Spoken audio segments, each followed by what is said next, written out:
Alrighty, here we go. What's happening? What's happening? One second, meet the light.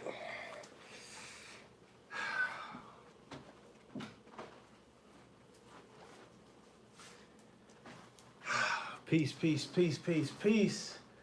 I hope you're doing well on this beautiful and amazing Friday today. Let me get settled real quick. We have some things to discuss, huh? Let's open this up. Let me get right. Let me get my screens right. Yeah, man. What and who is a dirty Moor? Oh, you done reeled the man with this one, huh? You done reeled the man with this one. Just through the line.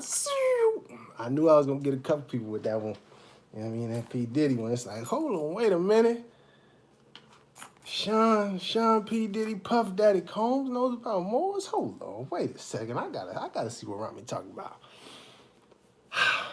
We're gonna wait a second, just let a couple folks get in. Let me share this real quick. Let people know we are live in effect. And then we're gonna get started. We live.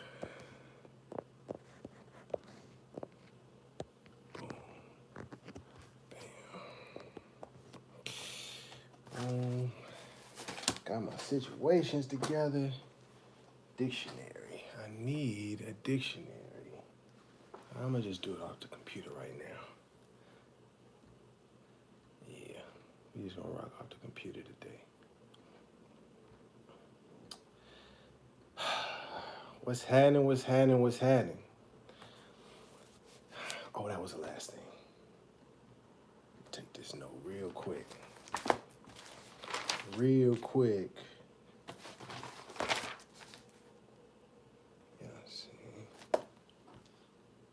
get started with it in just 1 second. Bear with me. I'm just trying to get my notes together. You know what I mean? Yes, there we go. Boom. Do that. All right.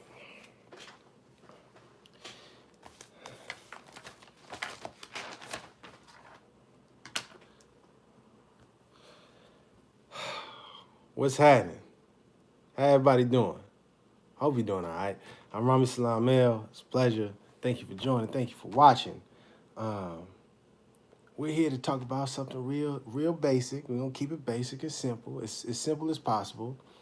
What and who is a dirty Moor?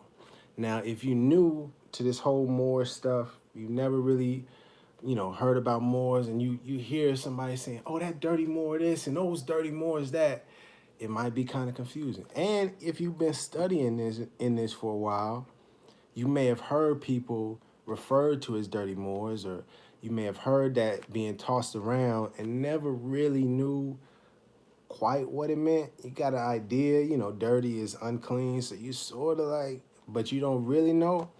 We're going to clear it out. We're going to get it real simple, get squared away. So first, where does the phrase come from? To my best of my knowledge, I have studied a lot, and it's the Oral Statements and Prophecies of Prophet Noble Drew Ali. And this book is a small pamphlet, and it has a collections. If you're familiar with Islam, it's very similar to Hadith. It's statements that was recorded from other people that was around the Prophet at the time saying what Noble Drew Ali said. So, it is hearsay in a legal sense, but it's very profound guidance in here. And so I just wanted to start off right there so we have a clear understanding. Make sure that the foundation is very clear. And so this is coming from Oral Statement number 192, and it's page 26. Sister A. Brown L., one time for the sisters, of Temple number 4 and number 25, said that the Holy Prophet said, If your brother does something wrong to you, don't call him a nigger. Call him a dirty Moor. Okay. Let me read it one more time just so we real clear. If your brother or sister does something wrong to you, don't call him or her a nigger or a nigger. Call him a dirty or her a dirty Moor. Now, when I was preparing for this, one, I said, okay, breaking this all the way down, what is the wrong? Because what is meant by wrong? Because when you say wrong, I mean, somebody step on your toe, that was wrong. Somebody steal your identity and all the money out your bank account, that's wrong. Somebody, you know, assaults and beats up your uncle, that's wrong. But it's like levels to it. So first I was thinking about what's wrong, and so I wanted to go to the dictionary for what's wrong, get a definition on wrong, and I'm gonna just pull up. I'm gonna use today. I could go grab my dictionary, but I'm gonna just use for today Merriam-Webster.com. Peace, peace, peace. I appreciate people tapping in. And if you got questions, please feel free to ask. It's no such thing as a stupid question, if you're being sincere. And if you're a little shy, you're afraid, you don't want to put yourself on blast, you can email me at iamhhtemple@gmail.com. So boom, I dropped in the definition for wrong, coming from Merriam-Webster.com, just so that we have an understanding of what wrong means. And wrong is defined as an injurious, unfair, or unjust act, action, or conduct inflicting harm. It's very key. Inflicting harm without due provocation or just cause. A violation or invasion of the legal rights of another. And two, something wrong, immoral, or unethical, especially principles, practices, or conduct contrary to justice, goodness, equity, or law.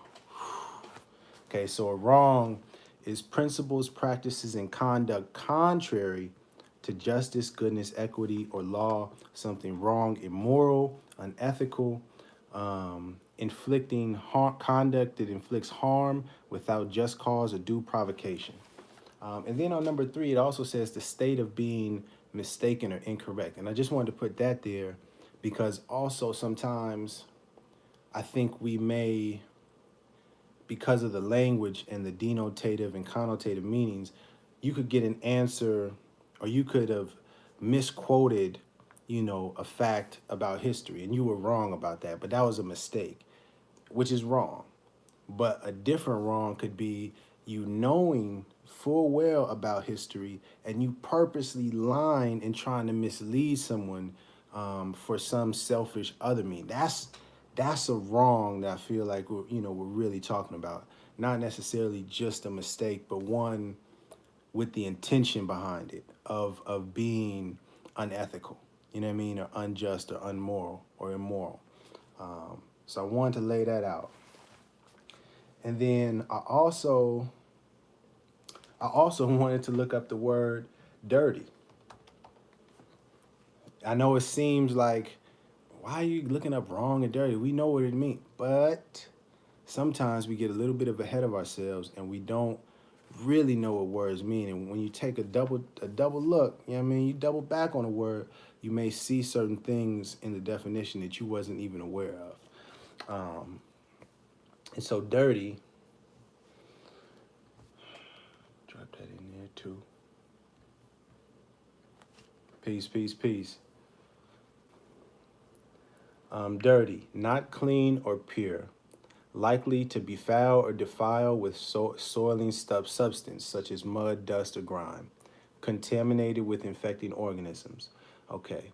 Number 2A, morally unclean or corrupt, such as indecent or vulgar, like a dirty joke, a dirty movie, or dishonorable, and unsportsmanlike, like dirty players or a dirty trick. Also acquired by illegal means. Disagreeable, distasteful, objectionable, but usually necessary as in achieving a desired result. And here for the example, hired a thug to do their dirty work.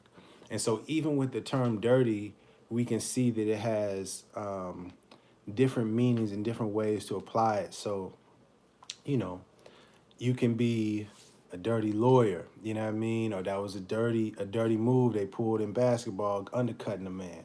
Um, but also you can be, I think what is referring to in this more sense is going towards the dishonorable. You know what I mean? The dirty meaning dishonorable. Not, and also I wanted to point out,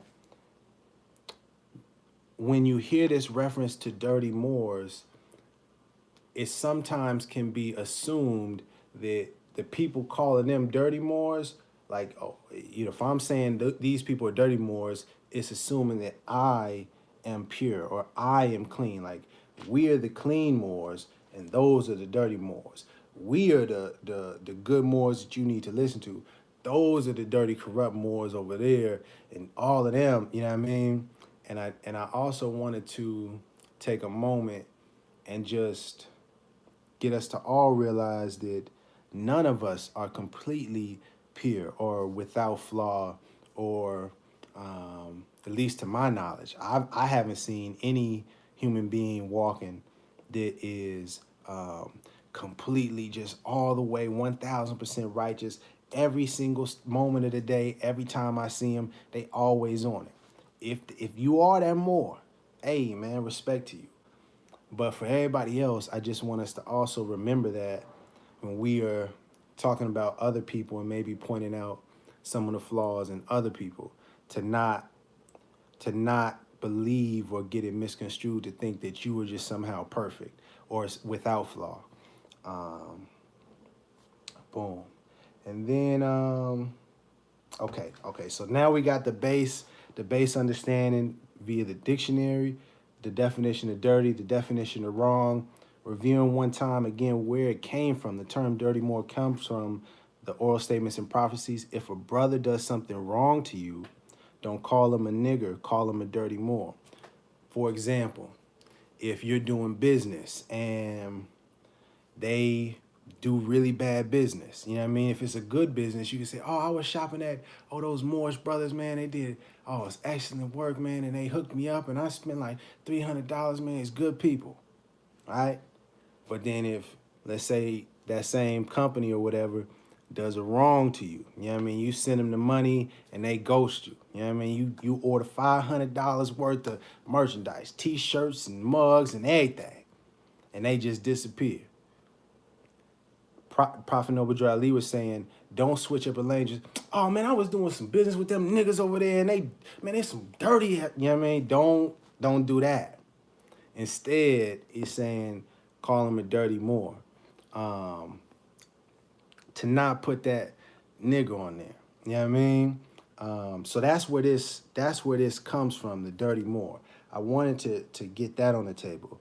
Now, over time, from my perspective and my experience, it seems that the word has shifted from this particular phrase and meaning, what was stated here, into, if you see Moorish people or Moorish brother or sister that is teaching other than what Noble Drew Ali taught, or teaching against the ways of Noble Drew Ali, um, or doing something when they are conscious of being a Moor and they're doing something to go against what Noble Drew Ali was building. For instance, knowing that you're a Moor, but still calling our people in public black and Negroes and African American, and have it, we have now kind of, the connotative meaning of dirty Moor is now applied to people like that are teaching, they're doing a wrong in that sense. So just want to get an understanding of how it kind of shifted. So when you hear people say, "Oh, that group that's a group of dirty Moors over there," because they're selling packages, for example. It's because this idea of selling packages goes against what Noble Drew Ali taught. And so if you're going against what Noble Drew Ali taught and you're teaching this to the people, you're doing it wrong to the people. Not gonna call you a nigger, but you're a dirty Moor. So that's to get an understanding of where it comes from. Does that make sense to everybody? I'm gonna stop there for a second just so I make sure that I'm not losing anybody. Peace, Exelon Bay, Maha Mike, Octadam Shadow, peace, peace, peace. Um, don't look like I'm losing anybody. I feel like we on the same page so far. Um, and I got my notes here because I really wanted to make sure I didn't go all over the place. All right. Now, like in today's standards, there's people that are out. There's people in today's time. There's people that are out here that know what Noble Drew Ali was teaching, that know about more science and have the literature and was studying for years and are very knowledgeable and intelligent and capable of comprehending this. And they are intentionally and knowingly teaching things that is not what Noble Drew Ali taught. They're taking a bit of what he taught and then mixing in some of their own stuff and they're doing their own thing. Or you have people that know very well about this movement, know very well about Noble Drew Ali being a prophet and that this is correct, right, and exact. And they are intentionally trying to mislead, confuse our people because they don't want us to be awake. Because there is an industry, there is a career in preaching, encouragement to black people, and there is a career in fighting for civil rights in for black people, and there's a whole economic industry around us staying in the state of black people. So there are certain people from the outside that are dirty in the sense that they know what this is and they are morally unclean or corrupt in the sense that they are intentionally, not inside the movement but outside the movement trying to lie and say this is false or Noble Drew Ali was a play. Matter of fact, I'm gonna get you some examples of that so that you can hear what I'm speaking about. But before I did that, I wanted to read this one thing here. And this is a warning from Noble Drew Ali. Two warnings. And then we'll get to some things real quick. And I'll give you some examples so it can be kind of crystallized. Oral statement number 7. This is Noble Drew Ali. Every word that I speak is spirit, and you Moors better heed. And then number 164 is Brother J. Foster Bay of Temple number 4 and number 25 said that the Holy Prophet said, if you put your hand to the gospel plow and turn loose, it would be better if you never took hold. Meaning if one accepts the teachings of the Holy Prophet and then gives them up or turns from them, he or she would be better if they would have never accepted them in the first place, because they are knowledgeable of the truth, and on Judgment Day, they will not be guiltless of their actions. They knew the truth and acted thereafter with the knowledge of the truth. Then the last one after that, 165, the Holy Prophet said, woe upon the one that scatters my flock. Boom, so put that to the side. So,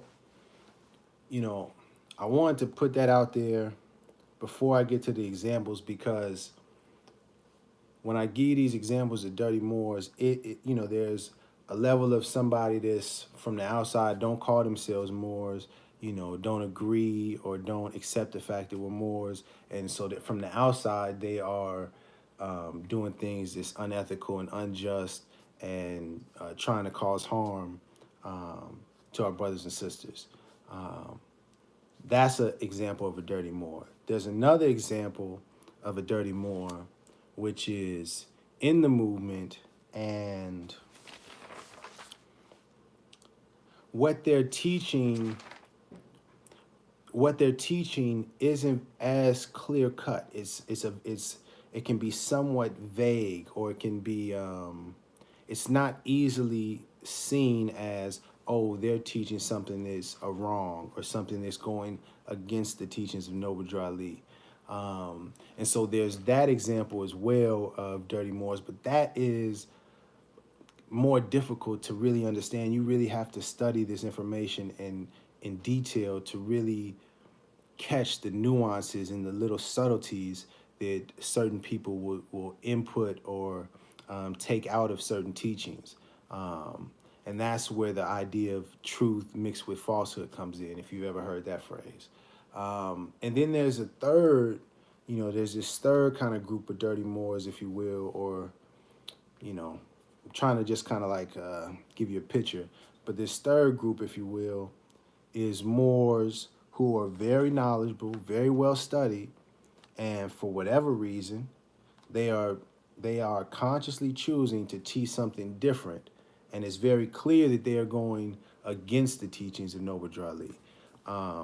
And I wanted to give you examples of all three of those, and then after that, I'm gonna close up with some solutions on how we can help heal and turn this thing into a positive. Because that's what this is about. You know what I mean? We got to use our alchemy. We have to use our ability. We have to use love to change the situation, to start healing our people, and healing this planet and healing the universe. You feel me? But the first example I wanted to get to, okay, very clear. My apologies on the pronunciations.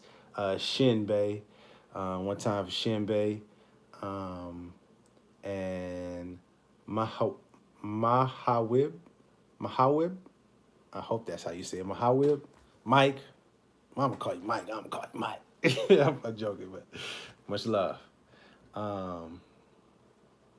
Let's get to this first here.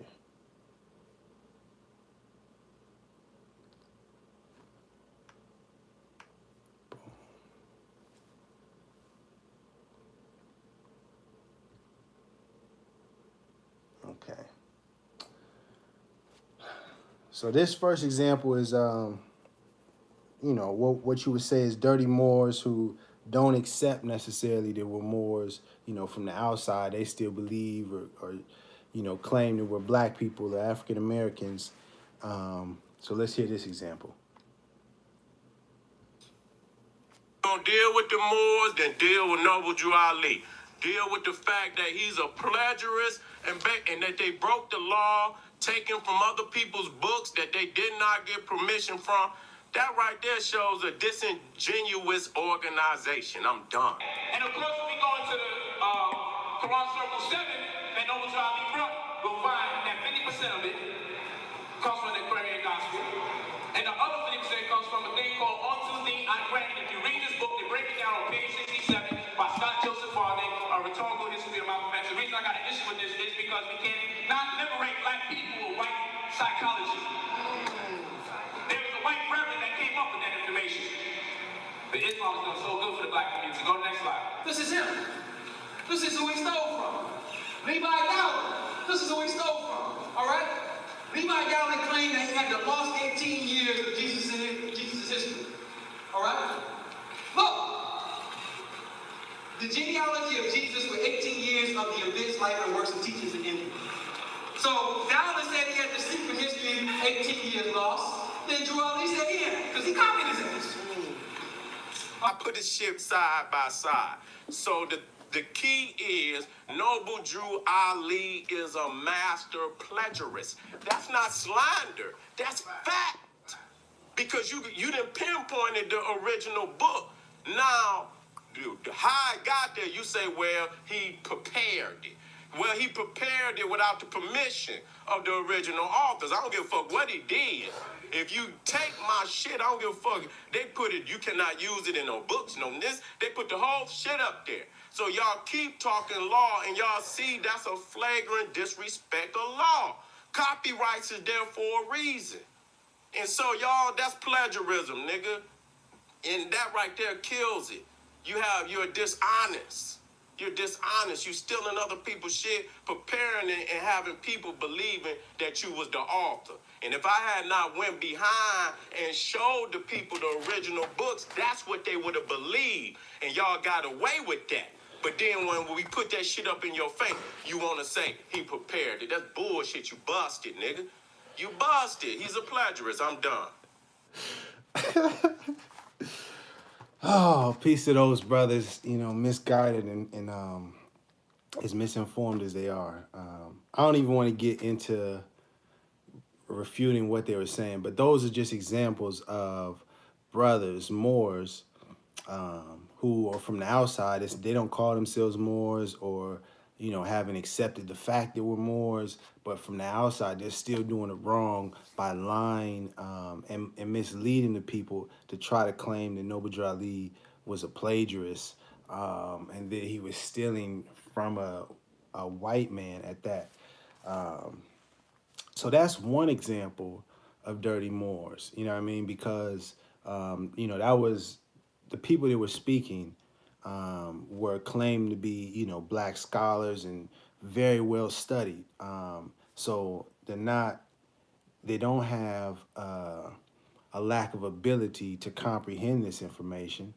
And if you study this information, you clearly see Noble Drew Ali was not lying or plagiarizing anything.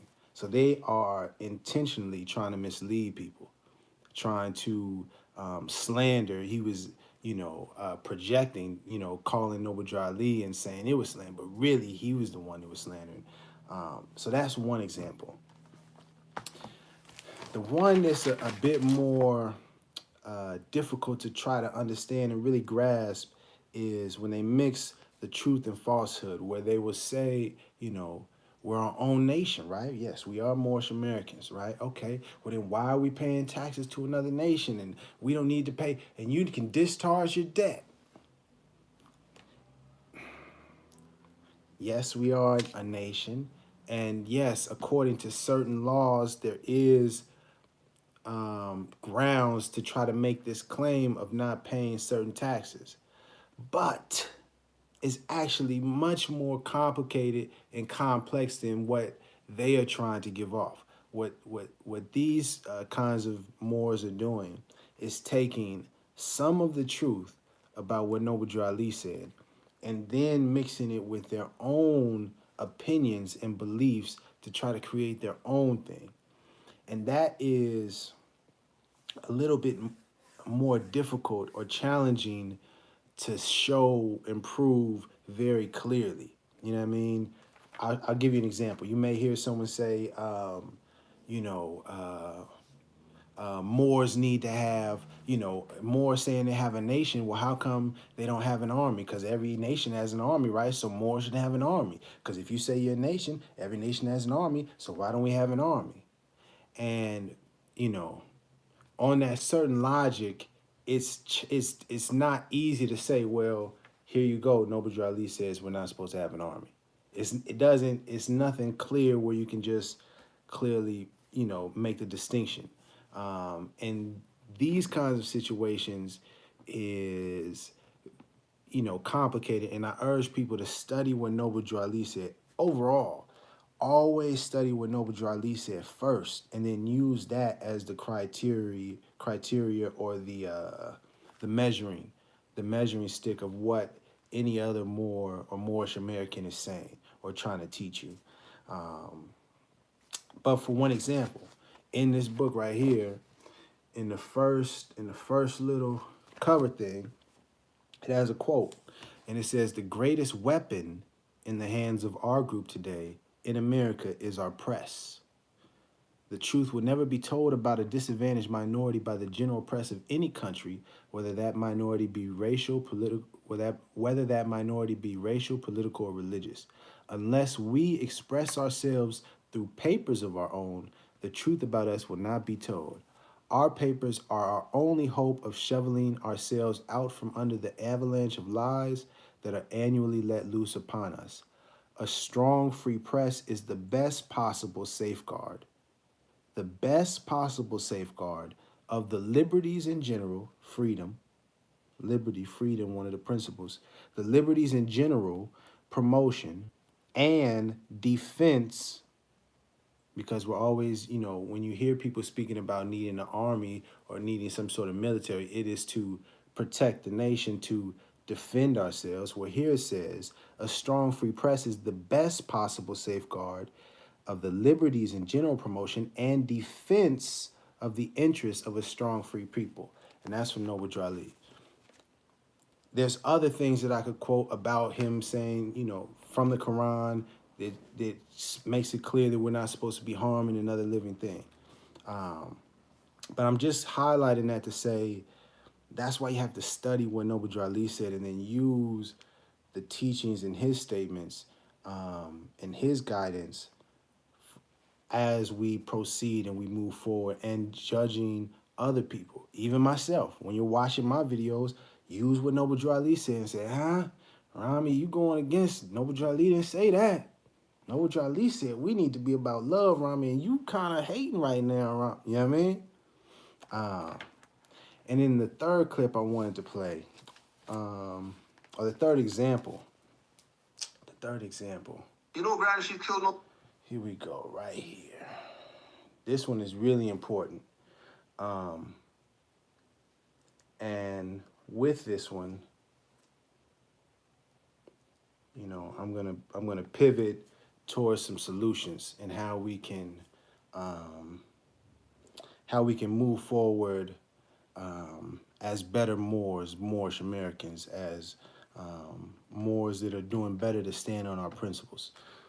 That brought us our lessons. We give them honors. We honor them.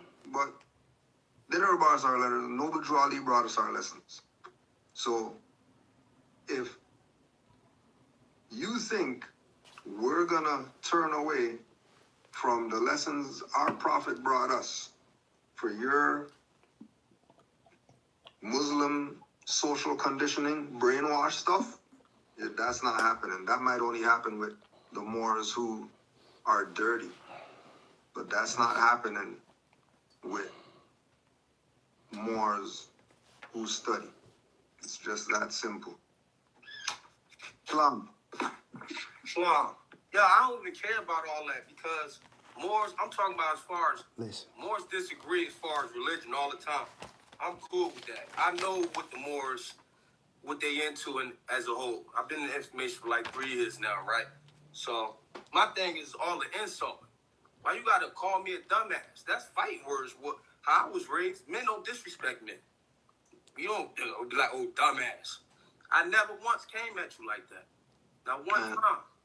And like we said, when we deal with truth and people want to present social control and not want to deal with the truth, then they're a dumbass. Nothing personal. That's just what it is. Not just you. Anybody who's playing that. That was my whole point in saying to you be your way and to me be my way.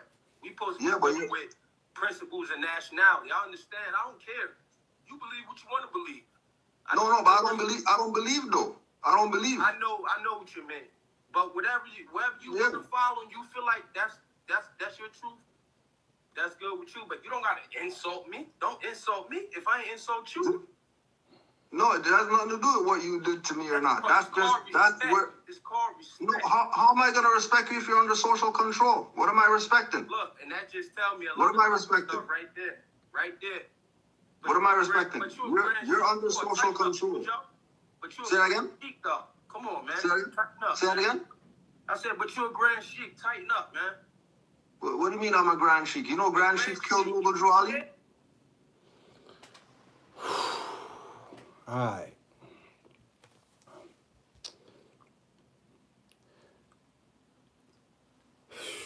This is really deep for me because, just to be, very transparent, that issue of us being Moorish teachers, Moorish leaders, people seeing us as Grand Sheiks,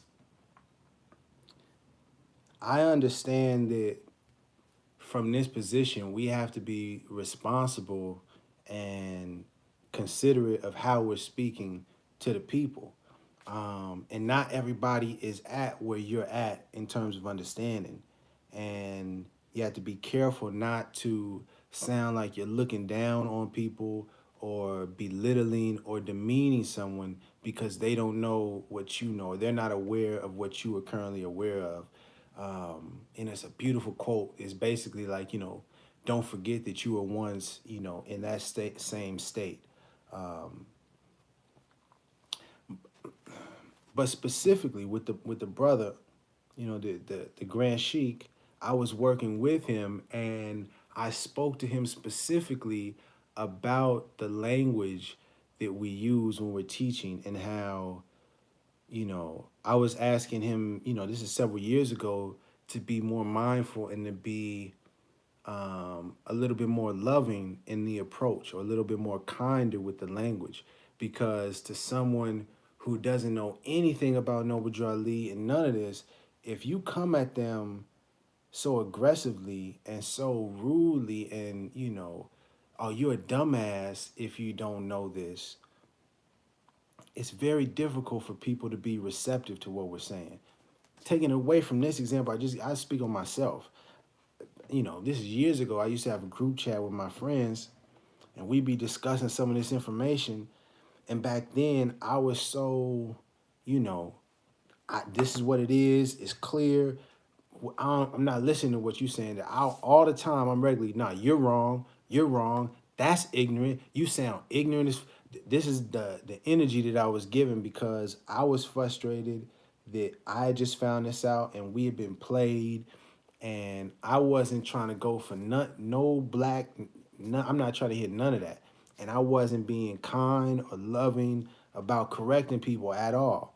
And what I found out is that it made it very difficult for my friends to be receptive and hear. These are people that love me. Be receptive and hear and understand my perspective. Even if I was correct, it didn't matter to them. Because to them, even though I understood that ignorant just means you don't know, the way I was saying it, how it sounded, how it came off to them, the way I gave it to them wasn't with love. And that's the first principle we got to be on. And the reason why I'm highlighting this is because I want to use this as a teaching example for all of us Moors, but especially the ones teaching, that we must teach with love and kindness and patience. We cannot look down on our sisters and brothers because they do not know. In fact, it's our duty as ones that know to teach those that don't know. And that was taught to me by Malcolm X's grandson. So I wanted to highlight some stuff just so that you understand where I'm coming from with this, so that it just doesn't seem like it's Rami's opinion that we need to teach with love. Because I understand the perspective of, oh, no, you need to be tough love, and, they just need to know what. I understand that perspective, but it is not how we as Moors have to be. Yeah, if you was just whoever you was, you could do it however you wanted to do it. But as Moors, we got principles we got to uphold. We have to stand on. We have to represent. And what are those principles? You know it. Come on with it. Come on with it. Somebody tell me. Somebody talk to me now. I need, oh, shoot. My laptop about to run out. I'll be right back. Hit me with them principles while I get this plugged in.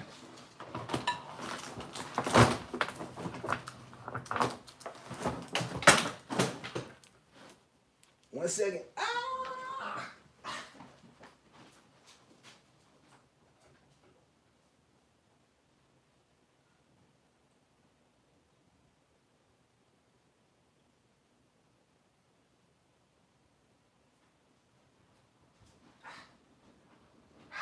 We almost got us. They almost got us. We out here. 4%, boy. They try to get us today, boy. Them principles, we ain't get them principles. If you ain't know the principles is love, truth, peace, freedom, and justice. Those are the 5 principles that Moors should always be standing on and representing at all times. You know what I mean? Anybody that see you, that's what they should be thinking about. Let me take a breath.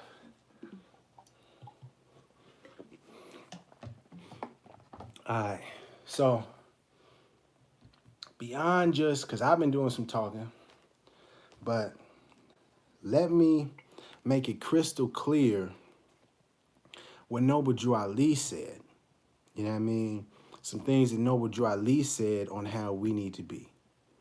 And then that'll give you a very clear understanding when you look at other Moorish teachers, other Moorish leaders, any heads or officials. When you see them teaching or talking on podcasts, etc., out in person, judge them by these standards, because this is what Noble Drew Ali said. And Noble Drew Ali, if you're going to look to any more for a good example of what to follow, how to be, Noble Drew Ali, you feel me? All right, so with that, we go into Moorish literature. And this is something that all the Moorish leaders should have and study.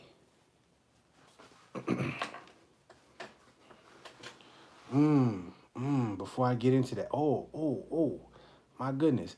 Don't be in a hurry to condemn because he doesn't do what you do or think as you think or as fast. There was a time when you didn't know what you know today. And that's from El Haj Malik El Shabazz, also known as Malcolm X. Thank you. Peace. Hey, Rudala. Well, what do you think about going to people where they are? The Prophet did that. My grandmother told me you have to talk street to people in the streets. I feel you. I think I think your grandma was a wise grandma. You know what I mean? Much love to you. Or I'm not sure if she passed. Is a wise grandma. Excuse me. But let me read Noble Drew Ali real quick, and then I'll get to some of my opinions at the end, because I want us to make sure we focus on Noble Drew Ali. Noble Drew Ali is the key. You got to focus on that. And so this one is coming from General Laws, as said by the Prophet. Says every temple and head is to function by words, deeds, and actions imitating the Prophet, especially when teaching a group of Moors, any group of Moors. So you're supposed to be imitating the Prophet anytime you're teaching a group of Moors. And then it goes a little bit further down. It says the heads of all temples are to by force refrain from all wrath words of profanity in the mildest form from his members. They must live the life of love, truth, peace, freedom, and justice, and refrain from alcoholic liquors or other harmful things that will terminate to destroy peace or any of the other divine principles. Here's where it key. They are not to contribute to anything that will cause the public to disagree with he or she. And then one more thing. One more thing I wanted to read. Here it goes. And for one to lead a group of Moors, you must keep your house clean with good words, kind words. Your wives, brothers must hear good words, kind words, and must know of your good deeds. Kind words. Calling anybody, sister or brother, dumbass. You stupid because you don't know that. These kinds of words are not kind. They're not loving. It's not gonna help. It's not gonna help our people learn or uplift themselves. I wanted to read from number 8, and this section is called Prophet Warns All Muslims, to be read in every meeting. I hereby inform all members that they must end all radical speeches while at work, in their homes, or on their streets. We are for peace and not destruction. We are for peace and not destruction. And this last part here. And all true Moors will and must obey the law as laid down to them by their prophet. All true Moors supposed to be obeying the law that's laid down to them by their prophet. But why though? In oral statements, he said everything he speaks is spirit, and you Moors better heed. Number 23. This section is called tongues, okay? One of the most difficult things, no, not that part, excuse me. There it is. A single tongue can do more harm in the world than a battalion of soldiers. For soldiers can kill but bodies, while the tongue can kill reputations and characters. Really, it is too bad that we have no law to curb tongues from lying and scandalizing. Compel your tongue to speak helpful messages, or else keep it still. Now, my grandma taught me, if you don't have something nice to say, sweetie, don't you say nothing. You know what I'm talking about? Keep it still. Make it a rule of your life to use your tongue for high purposes only. Resolve to speak of man or woman of no way unless you speak of good qualities of that man or woman.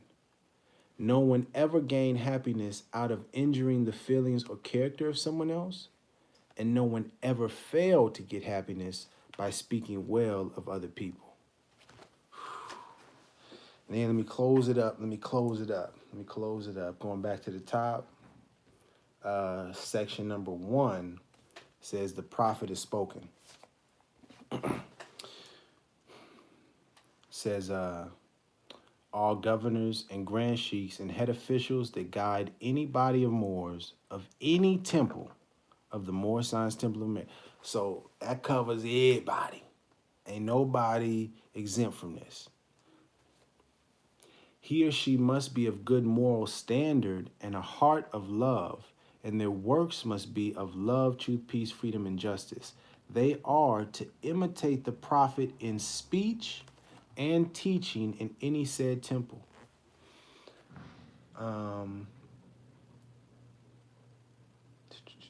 This is the most important part for me. They must not, not they shouldn't, not it'd be a good idea. Now, hey, dog, could you sometimes, but they must not speak rash words nor any profane language in the mildest form to any other individual, because a leader without influence of good works cannot be a leader.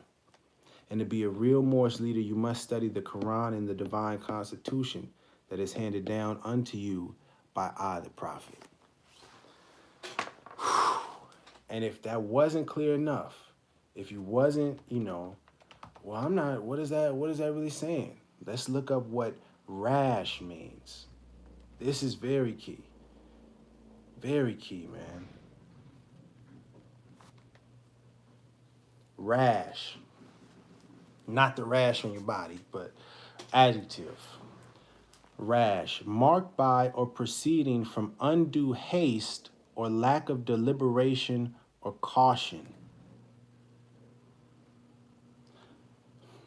So rash is when there's something that's undue haste or lack of deliberation or caution. So when you just rashly speak on something, you rashly act on something, it's without giving it some really due consideration and careful thought.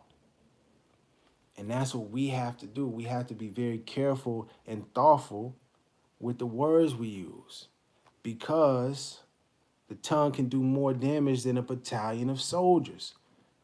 Soldiers can kill the bodies. The tongue can kill the reputations and characters of men. It's very important. We have to be careful and thoughtful with our words. Words and thoughts, man. All right. Closing it up, man. Closing it up. It was supposed to be kind of short, but we kind of rolling.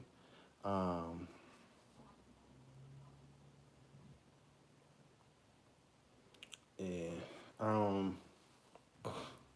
He was already disagreeing, and his tone was so aggressive and disrespectful, it can put you on defense. Yes. Yes. Let me get these last little two things real quick. Because I was reading from Moor's literature and the oral statements and prophecies, and I know some Moors can say, well, that wasn't in the Quran. He ain't read from the Quran. They say we supposed to, I read the Quran. I don't know about that Moor's literature. Okay. Okay. Okay. Let's go to the Quran. Chapter 32. Chapter 32. Line number 6. For evil he returneth not evil. He hate not even his enemies, but requiteth their injustice with friendly admonition. The injustice, the evil. So if someone does a wrong to you, an injustice to you, you don't return that with evil. It's a friendly admonition. Friendly admonition. Friendly. Not aggressive.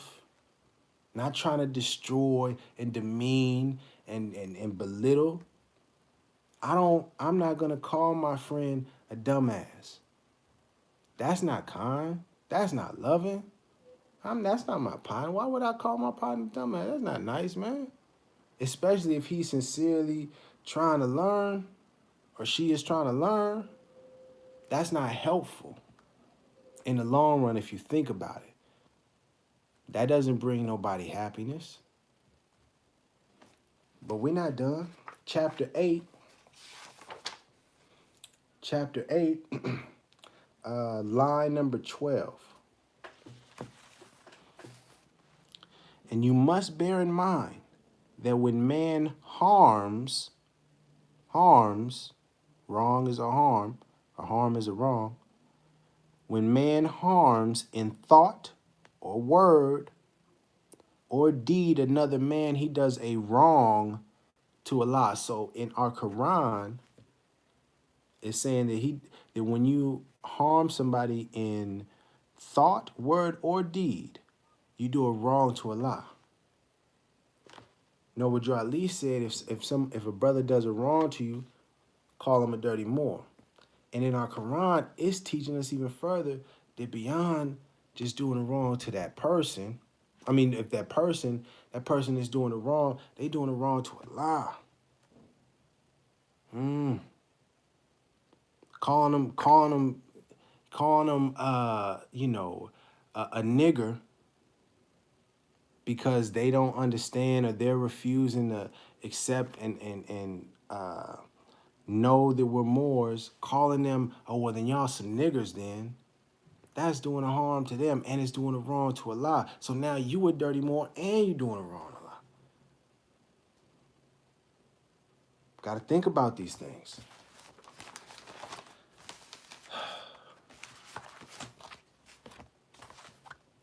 Sheikh David, ignorant is a better term, meaning simply a lack of knowledge.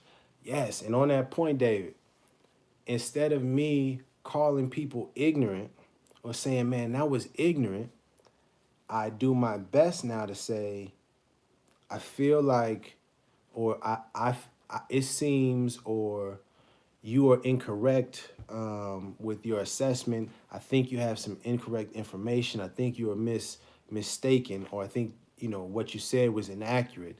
I try to avoid saying you're wrong, you're ignorant. You know what I mean? Or I could say, that statement was lacking some important information. That's a kind of way of trying to correct somebody for a misstatement. And from my experience, it's more helpful. But solutions, because I didn't do all of this just to identify what and who is. Oh, that was the other thing. Who is a dirty Moor? To summarize, we understand what a dirty Moor is, but who is a dirty Moor? Simply put, a dirty Moor is any sister or brother that is going against the teachings of noble, that are doing actions or words that is against the teachings of our ancient foremothers and forefathers. Love, truth, peace, freedom, and justice. That's first and foremost. Understand that. You know what I mean? But more specifically, it's those, I would say, who are conscious or aware that we are Moors and are intentionally doing something to harm Moors by misleading, lying, slandering, doing some sort of harm to our movement, to our people, to our nation. And they can be people that have on affairs and say Islam and have Moorish names, and it could be people that don't have it. But beyond that, let's move forward. How do we clean ourselves up? How do we clean up Moors? That's a better one, right? Because people are gonna do what people are gonna do. You can't control people. But what we can do is be the shining example of how we need to be. They can be that dirty glass, or that, you know what I mean, that Moorish aqua fresca, you know what I mean? That Moorish alkaline water. They could be that dirty glass over there, and you can be the clean representation. But I wanted to play these two things for you. And this is Yasin Bey, a Moorish American, formerly known as Mos Def. And to me, the mob. I'm not here to defend the sanctity of Islam. That's not what I'm talking about. We are human beings. This space that we all on the same space. We're all here together, man. I read these comments on this damn internet, these comment pages, man. People are treating each other so poorly, bro. People don't know how to disagree even, man. That's the measure of a civilization, brother. Not how well you agree, but how well do you disagree. That's civilized. Not how well do you agree. Yeah, we can all agree that we Moors, Noble Drew Ali, all of that. But how well do we disagree? That shows how civilized we are. That shows that we really are standing on our principles. That we can disagree to the utmost and it still be love. We can still be truthful. There can still be peace. Freedom. You know what I'm saying. And this last one. Okay. This last one, real quick. This is the most important one. I'm gonna close up on this one. All right? I'm gonna close up on this one. I'm gonna just let this one rock. It's heavy now. It's heavy now. Once you hear this, it's gonna change you. I'm warning you. Once you hear this, it's gonna change you now. So if you don't want to be changed, if you don't want to start working to help uplift our Moor sisters and brothers, cut it off. Because once you hear it, all right now. All right, I done warned you. He told him. Rami told you. We have to be determined, and you have to know that. And this is the beautiful, the amazing, the wonderful Miss Lauren Hill. For me now, I'm learning that it's more important to be righteous than to be right. I've tried to be right. You know, this is right. This is an injustice. This is a travesty. I'm right. But I've been very unrighteous and still right. Oh my God, you know, because you can attack someone completely right, but it doesn't resolve anything. You know, it doesn't solve your problem. So I understand now that the battlefield and that the war is so much greater than what we see before us. You know, I live in this physical body. This is like my address, like 22 Eder Terrace. I just gave everybody my address, but that's my address. Fight me, no. But this is where I live, you know, but there's something much deeper. Who I am, you know, has nothing to do with, you know, the hair and shoes and stuff, even though I like shoes. But, you know, it has nothing to do with that. So you know, and what I do, I mean, I find there's a lot of power in prayer. So I pray for the people who don't understand me. And I tell you, to be honest with you, I pray more now to be understood. No, excuse me, to understand than to be understood. I pray now to learn how to love than to be loved. Because God has given me an abundance. So, you know, I don't need God. These people don't understand me. They think I'm crazy. Every time I'm on the mic, they just, you know, it's not about that. I pray that I understand them so that I can talk to them, minister to them even more. You understand what I'm saying? So, you know, I'm just not afraid of, you know, it's of no effect. It's immaterial to me. Because our enemies are not physical bodies. They're actually our family. They don't know it, and we don't always know it. But our enemies are not, you know, they're not flesh and blood. And our problems are not flesh and blood, even though we think they are. I hope that I know that was very, like, I don't mean to sound ethereal, because what I'm saying, I'm telling you, is heavy as bricks. It's concrete. It's very, very concrete. Sometimes it can sound like doo-doo-doo, you know, but it's not that. You know, it's like, who saw the movie The Matrix? Okay. The amazing, the wonderful. Listen to that again. When this gets done, run that back. I'm going to drop the link. Let me get this link for you so you can listen to the whole thing. Oh, my goodness, man. You got to listen. She was 25, dropping that amazing wisdom. So please listen to the wonderful, the amazing Miss Lauryn Hill, that speech. And more importantly, if you take anything away from this, understand that we got to love. You have to be as Moors. You know, that there's dirty Moors out there and there's people. And that's also the thing, is that it's more of the condition that you in, or it's tied to the actions. It's not like once somebody gets labeled the dirty Moor, they just dirty forever and that's it. You know, it's more about their actions and their words and their deeds. And so the best way, coming in my opinion, the best way that we as Moors can help to clean up our Moor sisters and brothers, the people that are being dirty or doing dirty things or being, you know, a dirty Moor, is to be an example of a Moor who isn't dirty. And also to extend to the people that are doing things the wrong way or the unclean way, with a friendly admonition, try to guide them back to the right path. And that path is laid down by Noble Drew Ali.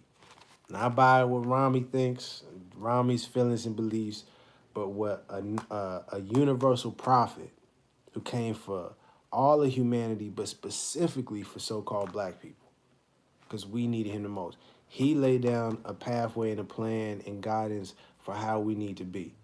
And so we just got to follow it, you know, and it's really that simple. Last thing, and then I'm done. So I urge you, after you're done watching this, in the future, when you see me, hold me up to these same standards. You know, just like the young brother that you heard in the clip, you know, that was challenging the Grand Sheik on, you know, his conduct. Hold us accountable. That's how we get better. We have to hold each other accountable with love and respect, though. You don't have to be disrespectful. You don't have to be malicious and mean. Love. And let's lift each other up. And then lift the world up. You feel me? All right, that's all. Thank you. I appreciate it. You listening and watching. If you have any questions, see me in the comments. I'll be in the comments section. Or iamhhtemple@gmail.com. And that's it. Peace and much love to you. And love, man. Make sure you love. Even the people that's doing wrong or saying things and being mean, love to them anyway, because they probably hurting. You know what I mean? They need a little extra love. You feel me? All right.